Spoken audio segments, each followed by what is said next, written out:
আসসালামু আলাইকুম।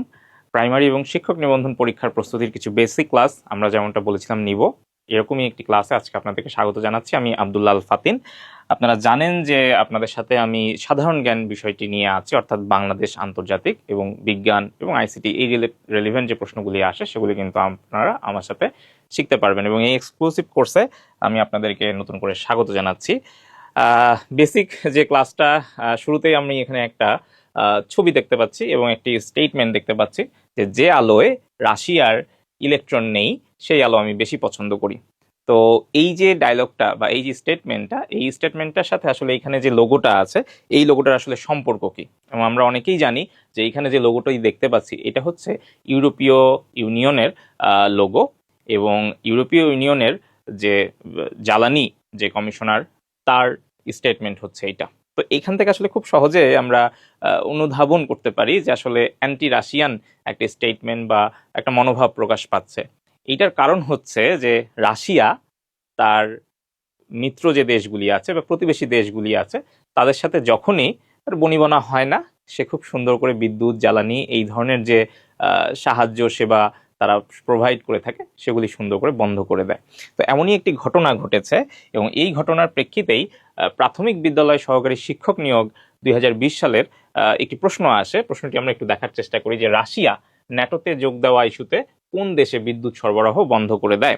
এবং এখানে যে ন্যাটোর কথা বলছি, দেখুন ন্যাটোর লোগোটাও আমি এখানে দিয়ে দিয়েছি, এবং এইটাকে আসলে আমরা উল্টোভাবে ওট্যান এইভাবেও ডেকে থাকি। এবং ন্যাটোর ফুল ফর্ম হচ্ছে নর্থ আটলান্টিক ট্রিটি অর্গানাইজেশন, যেখানে সদস্য রাষ্ট্র আছে 32টি। এবং এই যে নর্থ আটলান্টিক ট্রিটি অর্গানাইজেশন বলছি, এখানে আসলে ইউরোপের 30টি দেশ এবং উত্তর আমেরিকার 2টি দেশ অর্থাৎ আমেরিকা এবং যুক্তরাষ্ট্র আছে। এগুলো নিয়ে আমরা ডিটেলসে পরে কথা বলবো।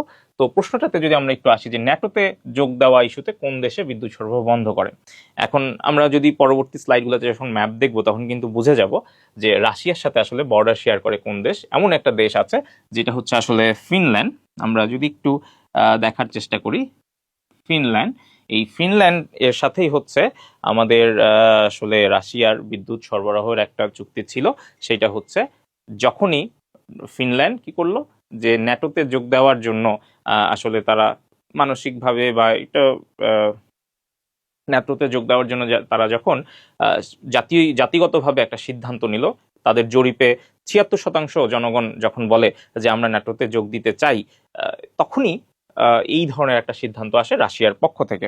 এবং এটার কারণ হচ্ছে বেসিক্যালি ফিনল্যান্ড যখন দেখলো যে রাশিয়া তার প্রতিবেশী দেশ ইউক্রেনকে আক্রমণ করছে, ঠিক তখনই রাশিয়ার অপর একটি প্রতিবেশী দেশ ফিনল্যান্ড তারা নিজেদের নিরাপত্তা জোরদার করার জন্য এই ন্যাটোর সঙ্গে তারা হাত মেলায়। তো আমরা যদি এইখানে একটা জিনিস দেখি যে দেখেন যে এইখানে ন্যাটোর আমি যে লোগোটা একটু আগে দেখেছি, আবার ইউরোপীয় ইউনিয়নের যে লোগোটা ছিল, এই দুইটাকে এক করে দিয়েছি।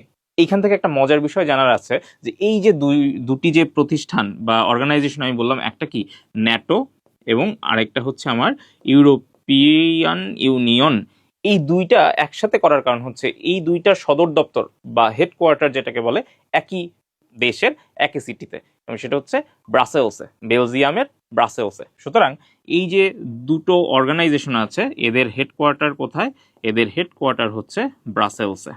ঠিক আছে, সুতরাং আমি কিন্তু আসলে ছবি দেখে এই যে ভিজুয়ালাইজেশন করার যে ব্যাপারটা, এটাতে আমি সবসময় বেশি গুরুত্ব আরোপ করি, যেটা মানচিত্রের বেলাতেও আমরা দেখব। ঠিক আছে, আচ্ছা, তো চলেন পরবর্তীতে একটা প্রশ্ন দেখে আসি। আমরা যেহেতু প্রাইমারি শিক্ষক নিবন্ধন প্রস্তুতি এনশিওর করব, শিক্ষক নিবন্ধনের একটা প্রশ্ন দেখে আসি, যেখানে বলা হয়েছে যে রাশিয়া ইউক্রেনে সামরিক অভিযান কবে শুরু করে। কিছু তারিখ আছে যেগুলো আমাদের মনে থাকে, যেমন জন্মদিন হতে পারে, বা যেমন ন্যাটোর কথা যে বললাম। আপনারা কি জানেন যে ন্যাটো আসলে কত সালে প্রতিষ্ঠিত হয়? ন্যাটো প্রতিষ্ঠিত হয় হচ্ছে 1949 সালের 4 এপ্রিল। এখন আপনারা আমাকে প্রশ্ন করতে পারেন যে স্যার আপনি এটা কিভাবে মনে রাখলেন? এটা মনে রাখার কারণ হচ্ছে যে আমার চাকরিতে যোগদানের তারিখই হচ্ছে 4 এপ্রিল, এই জন্য আমি এটা জীবনেও কোনোদিন ভুলবো না। হ্যাঁ, তো এরকম মজার অনেক বিষয় আছে। আমরা অনেকের জন্মদিন মনে রাখতে পারি, তাহলে গুরুত্বপূর্ণ যে তারিখগুলো আছে সেটা আপনাকে যেগুলা সারা জীবনই মনে রাখতে হবে, যেগুলা সারা জীবনই কনস্ট্যান্ট থাকবে।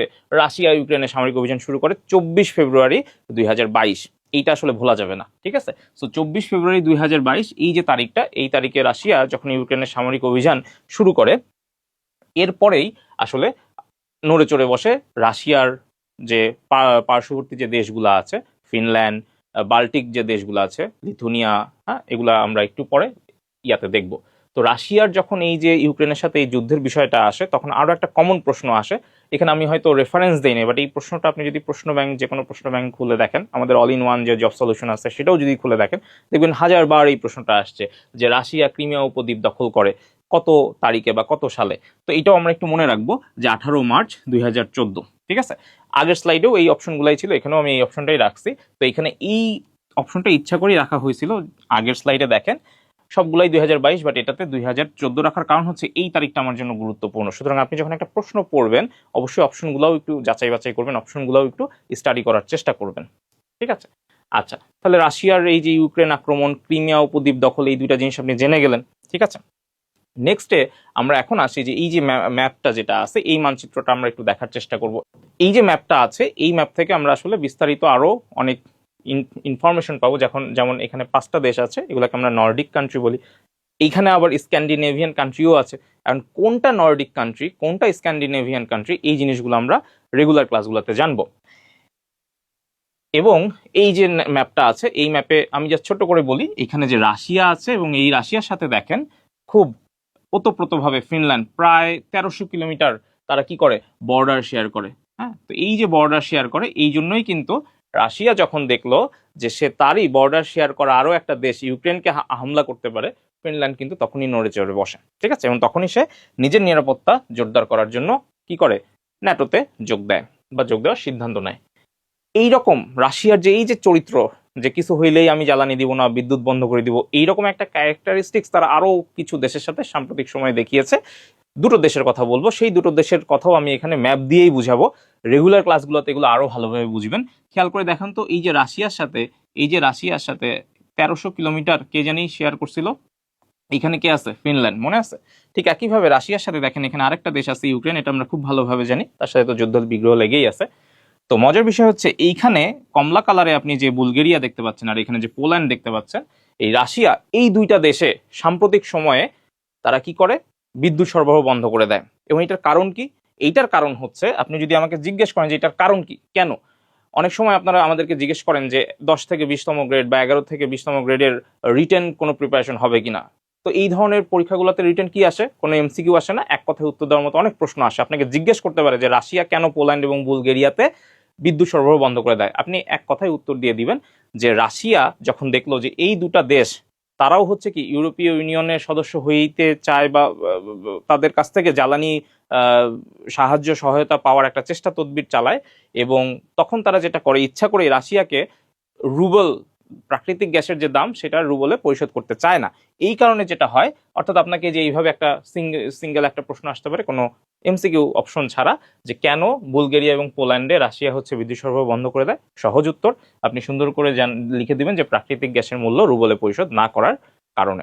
সুতরাং এই যে বিষয়গুলো আছে, দেখেন আমরা ছোট্ট করে অনেক কিন্তু প্রশ্ন জানলাম, অনেক তথ্য কিন্তু জানলাম। এগুলো আরো বিস্তারিত আমরা হচ্ছে ক্লাসে আমরা জানবো, এবং আমাদের সাধারণ জ্ঞানের ক্লাসের সংখ্যাই কিন্তু অনেক বেশি হবে, কারণ এখান থেকে আপনি এমনভাবে প্রিপারেশনটা নিতে পারবেন যে শুধু এমসিকিউ না, এটা রিটেন এবং ভাইবা সব জায়গাতেই আপনি কি, যখন আপনি এত জিনিস জানবেন, ইনফরমেশন জানবেন, এগুলো তখন নিজের ভাষায় লিখতে পারবেন রিটেনে, এবং ভাইবাতে যখন আপনি এত ডিপে গিয়ে ইনফরমেশন দিবেন, আপনার ইনফরমেটিভ ভাইবা হবে, চাকরি পাওয়া ততটাই কি সহজ হয়ে যাবে।